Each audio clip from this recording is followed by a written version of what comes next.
A Lua é a vizinha espacial mais próxima da Terra e seu único satélite natural.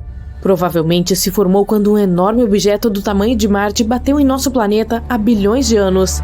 Essa catástrofe transformou a Terra em uma bola escaldante de rocha derretida. Também empurrou algum material para sua órbita, criando a Lua. Agora, essa esfera com muitas crateras se move ao redor do nosso planeta. Isso causa as marés altas e baixas em todo o mundo. Com um pouco mais de um quarto do tamanho da Terra, é o quinto maior satélite natural do Sistema Solar. A Lua tem várias fases. Por exemplo, lua nova, cheia ou crescente, primeiro e último trimestre. Seja qual for a aparência do satélite, você sempre pode vê-lo no céu noturno e às vezes até mesmo durante o dia. Agora imagine acordar à noite e perceber que a Lua está um pouco diferente do habitual. Parece mais brilhante e... maior? Não é perceptível, especialmente quando você está meio dormindo. Você volta para a cama sem saber que em vez da Lua, acabou de ver Mercúrio. De perto, este planeta, o mais próximo do Sol, é semelhante ao nosso satélite natural. Sua superfície é repleta de crateras deixadas por rochas espaciais. Mercúrio tem cerca de 2/5 do tamanho do nosso planeta, mas ainda é um pouco maior que a Lua. É por isso que o planeta teria uma influência maior na Terra.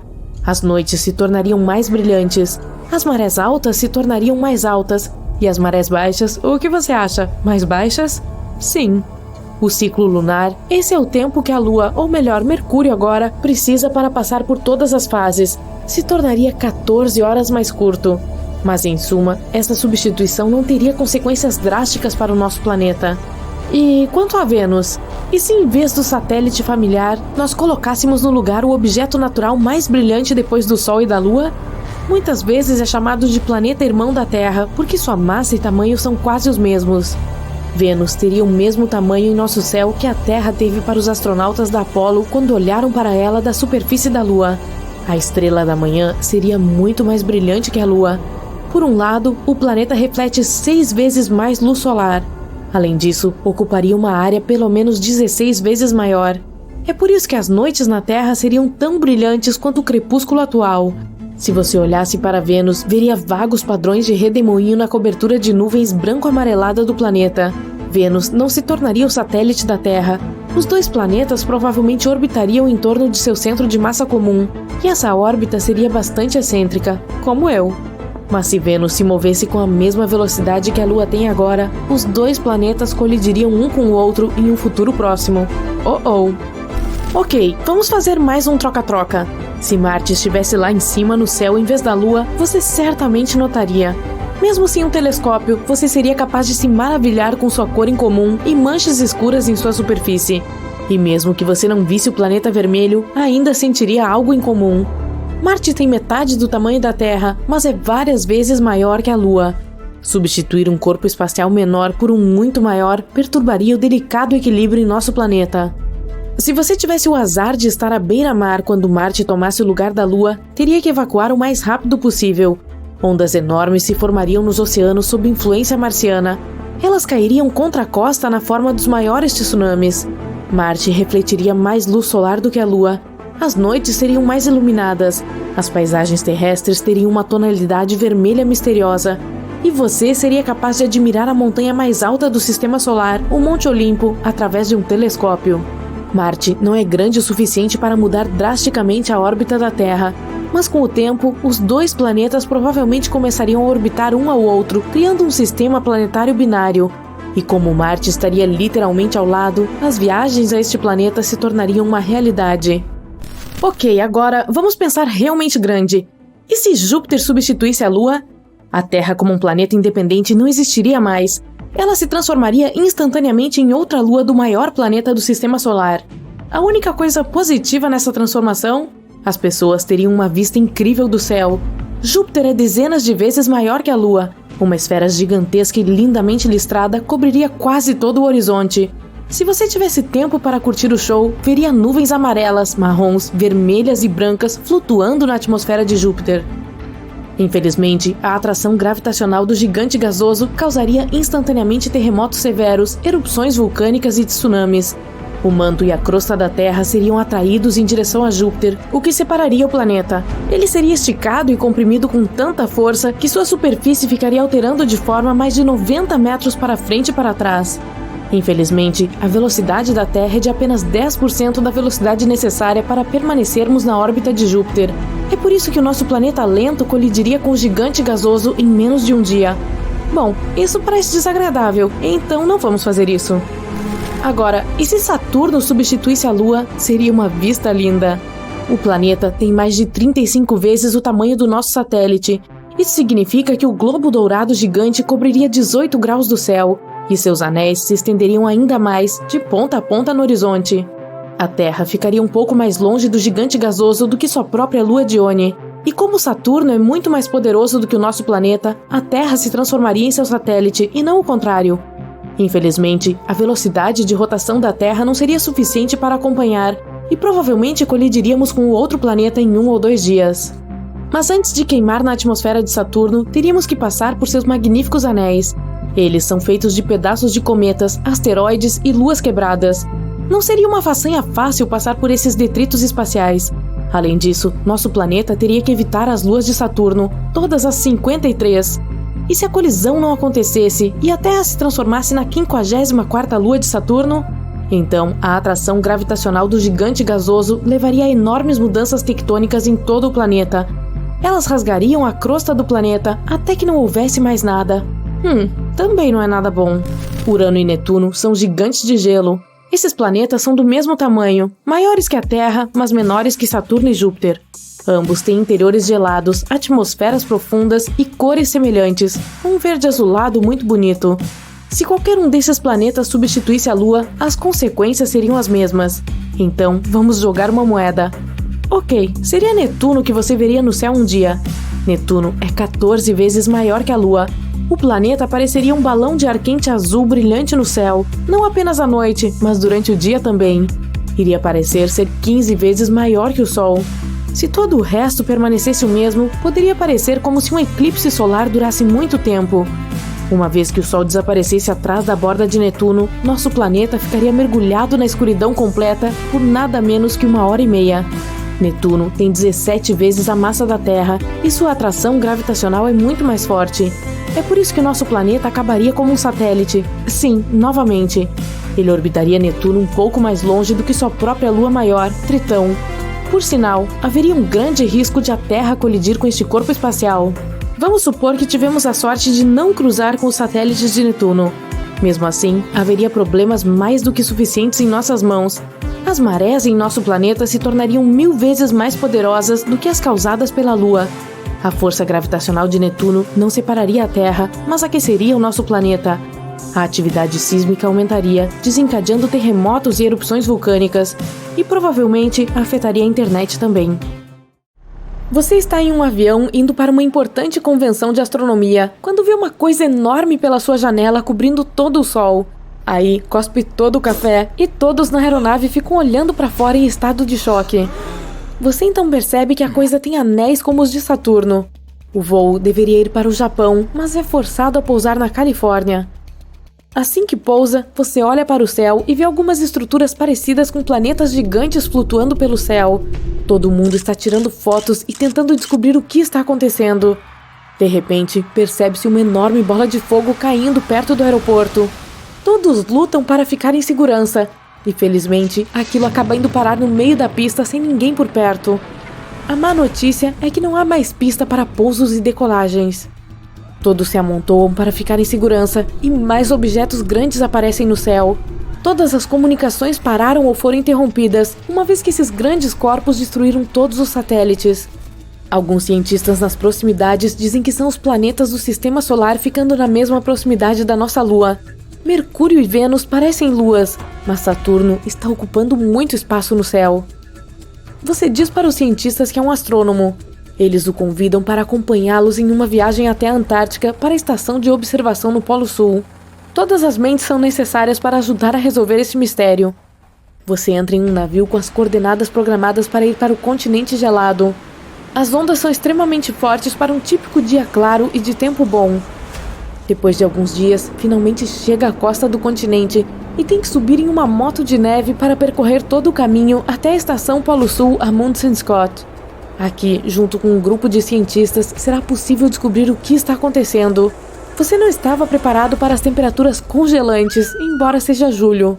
Quando chega na estação, vê todos os seus colegas cientistas correndo com papeladas e deixando escapar coisas sobre planetas orbitando nossa atmosfera.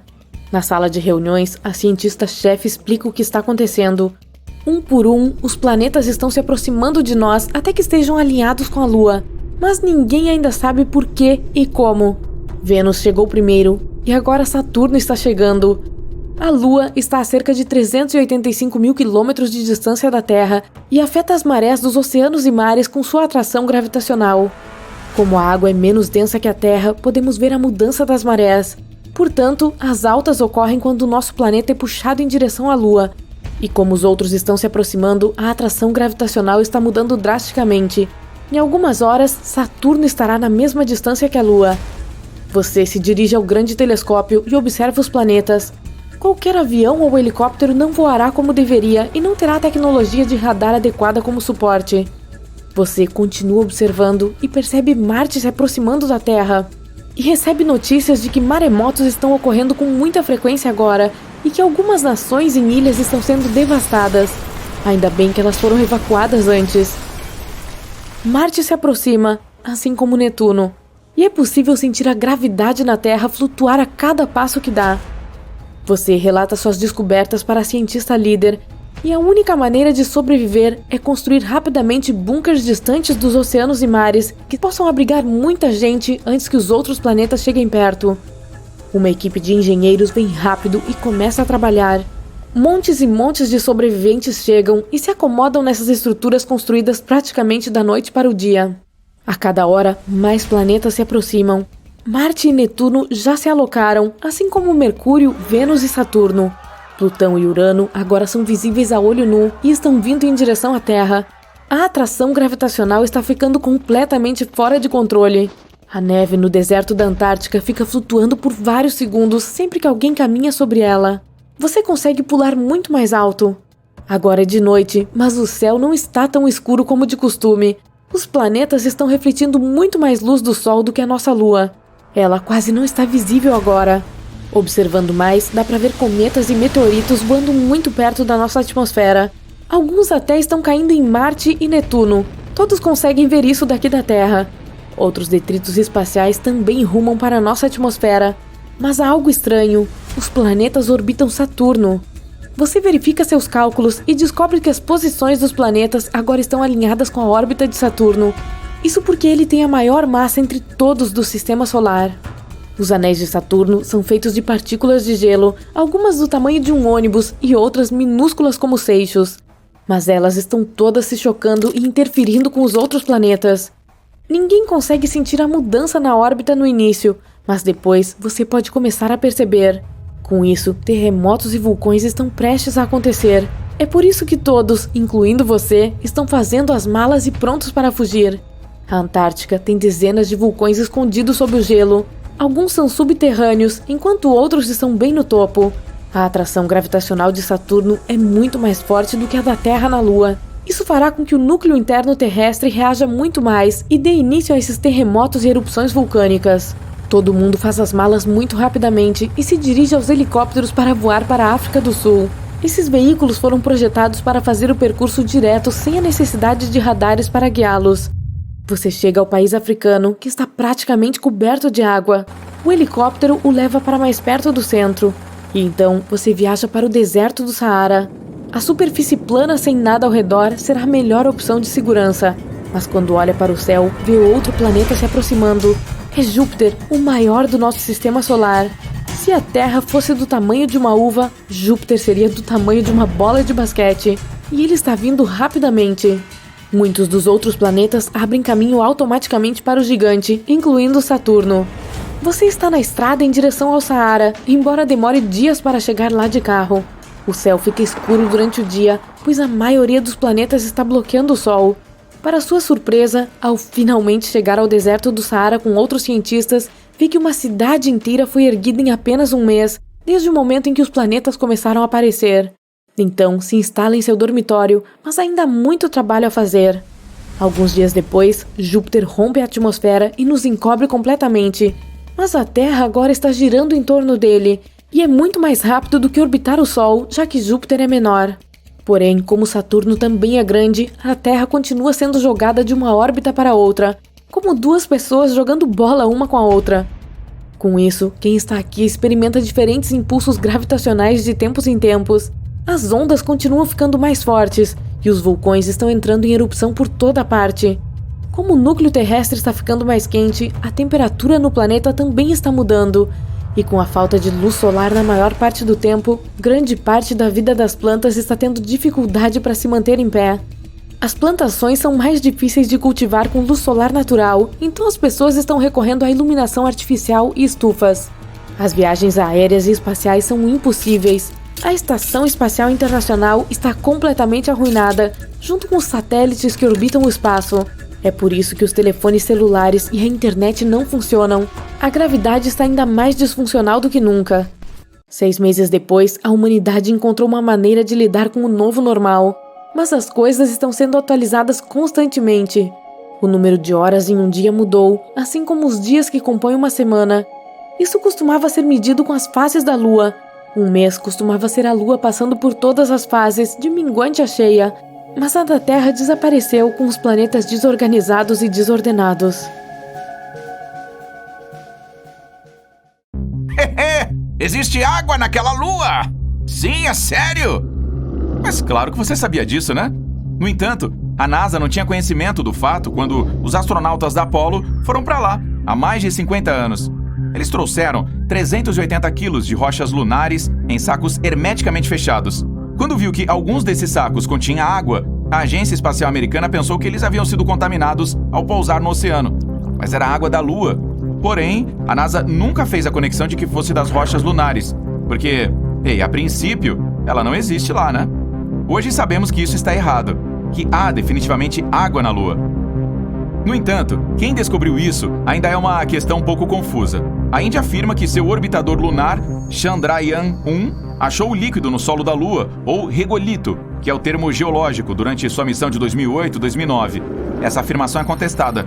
Como a espaçonave Chandrayaan-1 fez apenas leituras espectrais infravermelhas da superfície lunar a 3 nanômetros, os resultados positivos também podem indicar moléculas de OH, bem como de H2O. OH é uma hidroxila, o que significa que pode ser um ácido ou um álcool.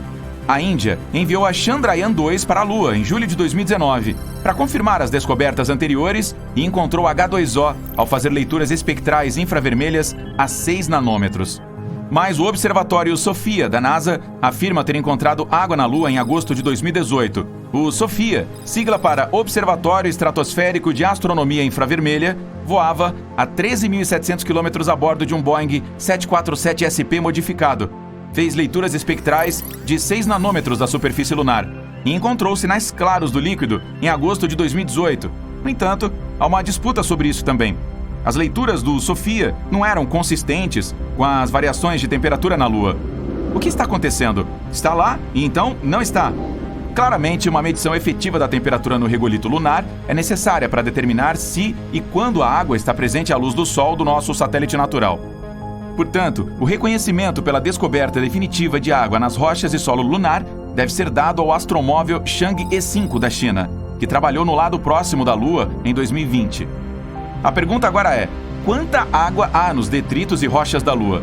E a resposta? Não muita. Cerca de 1 gota pode ser tirada de cada metro cúbico de regolito, e apenas um pouco mais das rochas. Atualmente, os engenheiros estão coçando a cabeça tentando descobrir que tipo de maquinário projetar e construir para ser capaz de minerar esse líquido lunar. É absolutamente essencial que ele seja encontrado no próprio satélite natural da Lua.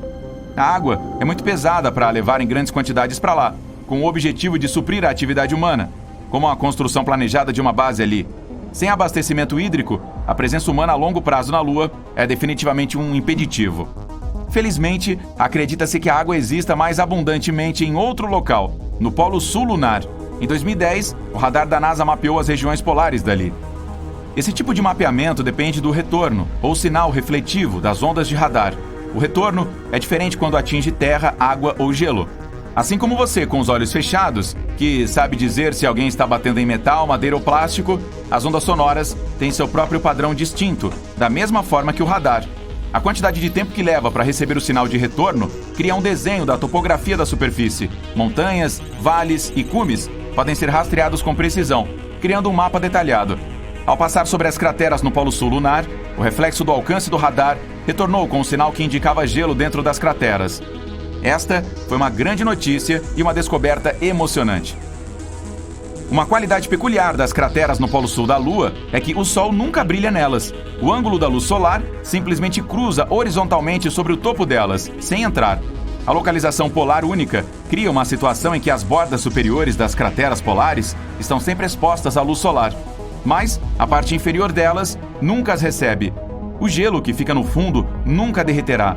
Existem mais de 40 crateras permanentemente escuras nas proximidades do Polo Sul lunar, e todas parecem ter gelo dentro. Agências espaciais de todo o mundo rapidamente anunciaram que estavam planejando bases no Polo Sul lunar. China, Rússia, Europa e Japão estão prevendo colocar painéis solares ao redor das bordas das crateras, já que elas têm luz solar 24 horas por dia, 7 dias por semana, e minerar o gelo no fundo delas. A NASA não foi tão rápida em fazer isso. Sabiamente, optou por não fazer planos extravagantes com base em uma única observação. Não é apenas boa ciência, são necessárias múltiplas observações. Se o seu primo Jorge vê o saleiro levitar e flutuar no ar durante o jantar e ninguém mais o percebe, isso pode não ter acontecido, não importa o quanto ele insista que ocorreu. Múltiplas observações são necessárias para que algo seja considerado real, e pelo menos uma dessas observações deve envolver contato direto. A NASA lançou o orbitador de reconhecimento lunar para orbitar de perto essas crateras no polo sul do satélite. Dos 7 instrumentos dele que fazem leituras detalhadas, o LAMP, que significa Projeto de Mapeamento Lyman Alpha, é que pode fazer imagens ultravioletas das crateras escuras à medida que são iluminadas pela luz das estrelas. Que inteligente! A estimativa atual é de que haja 500 bilhões de litros de água congelada nas crateras permanentemente escuras no Polo Sul lunar. Isso é quase o que os Estados Unidos usam em apenas 2 dias. Mas para uma base na Lua, essa quantidade pode durar 1000 anos. Como esse gelo chegou lá? Os cometas são a melhor explicação. Eles podem ser compostos por muitos tipos diferentes de gelo, sendo o de água o mais comum, já que o oxigênio e o hidrogênio são predominantes no espaço.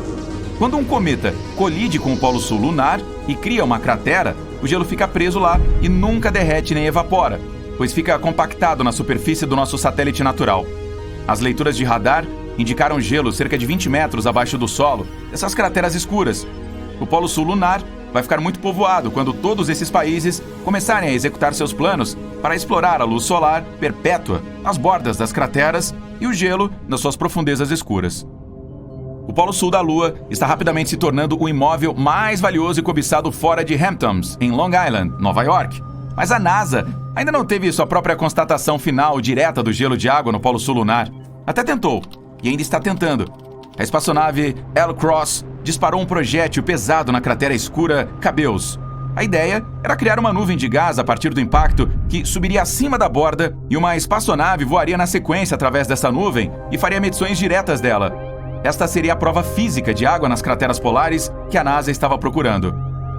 A L-Cross encontrou bastante hidrogênio, além de sódio, mercúrio e prata, na nuvem gasosa que levantou do chão da cratera, mas nenhuma molécula de H2O. A quantidade de hidrogênio na pluma levou muitos cientistas a insistirem que o gelo de água deveria ser a origem dele. Mas ainda havia espaço para algumas dúvidas. Não foi a detecção direta que a NASA esperava. Em breve, o Prime 1 irá perfurar gelo na região polar sul. Prime é a sigla para Polar Research Ice Mining Experiment, ou Experimento de Mineração de Gelo, em português. A sonda só será capaz de perfurar 90 centímetros de profundidade, mas a NASA espera que isso seja o suficiente para achar gelo compactado abaixo do nível do regolito. O Prime 1 é parte e introdução da missão tripulada Artemis para a Lua. A NASA não pisou nela nos últimos 50 anos. Na verdade, nada pousou ali desde a última missão Apollo, em 1972. Nós enviamos rovers para Marte várias vezes nesse intervalo de tempo, mas não para a Lua. Agora, com a quase certeza do gelo de água ali, começa a corrida para instalar uma estação tripulada por humanos no Polo Sul lunar. A água no nosso satélite não está apenas causando muita empolgação na comunidade científica, como também está dando o que falar em solo. Então agora você sabe, não será apenas mais um lançamento espacial. Este é o lançamento. Vamos voltar para a Lua. Vai ser incrível!